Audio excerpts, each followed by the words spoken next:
At last they came to the grey edge, and they looked past the cinder valleys where many of the dragons lived, through a gap in the mountains to the great white plain and the shining cliffs. They saw the world rise, a pale green and gold moon, huge and round above the shoulders of the lunar mountains, and Roverandom thought, "That is where my little boy lives."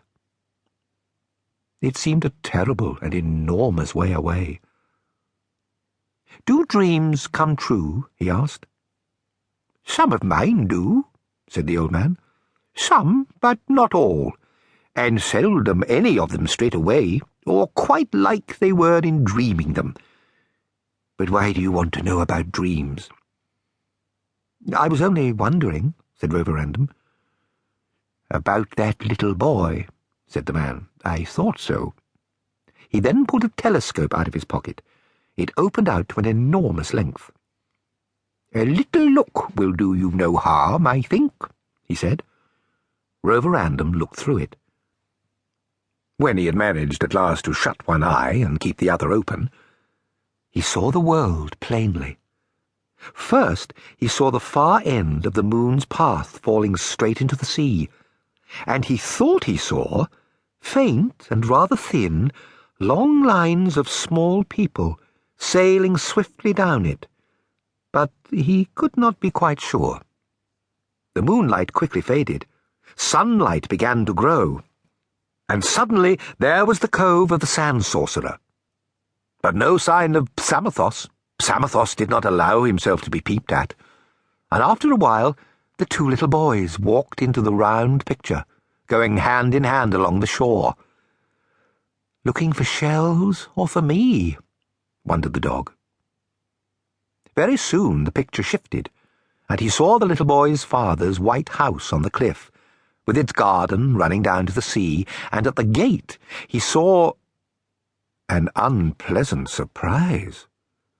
The old wizard, sitting on a stone, smoking his pipe, as if he had nothing to do but watch there forever, with his old green hat on the back of his head and his waistcoat unbuttoned. "What's old Arthur what-do-you-call-him doing at the gate?" Roverandom asked. "I should have thought he had forgotten about me long ago. And aren't his holidays over yet?" "No, he's waiting for you, my doglet.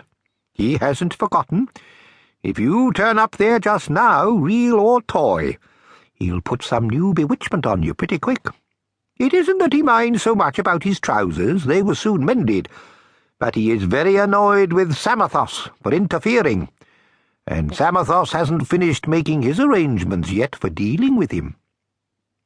Just then, Roverandom saw Artaxerxes' hat blown off by the wind, and off the wizard ran after it. And plain to see, he had a wonderful patch on his trousers, an orange-coloured patch with black spots. "I should have thought that a wizard could have managed to patch his trousers better than that," said Roverandom. "But he thinks he has managed it beautifully," said the old man. "He bewitched a piece off somebody's window curtains. They got fire insurance, and he got a splash of colour, and both are satisfied. Still, you are right. He is failing, I do believe. Sad, after all these centuries, to see a man going off his magic. But lucky for you, perhaps." Then the man in the moon closed the telescope with a snap, and off they went again. "Here are your wings again," he said, when they had reached the tower. "Now, fly off and amuse yourself. Don't worry the moonbeams, don't kill my white rabbits, and come back when you feel hungry, or have any other sort of pain." Roverandom at once flew off to find the moon dog and tell him about the other side. But the other dog was a bit jealous of a visitor being allowed to see things which he could not, and he pretended not to be interested. "Sounds a nasty part altogether," he growled. "I'm sure I don't want to see it. I suppose you'll be bored with the white side now, and only having me to go about with, instead of all your two-legged friends. It's a pity the Persian wizard is such a sticker and you can't go home." Roverandom was rather hurt, and he told them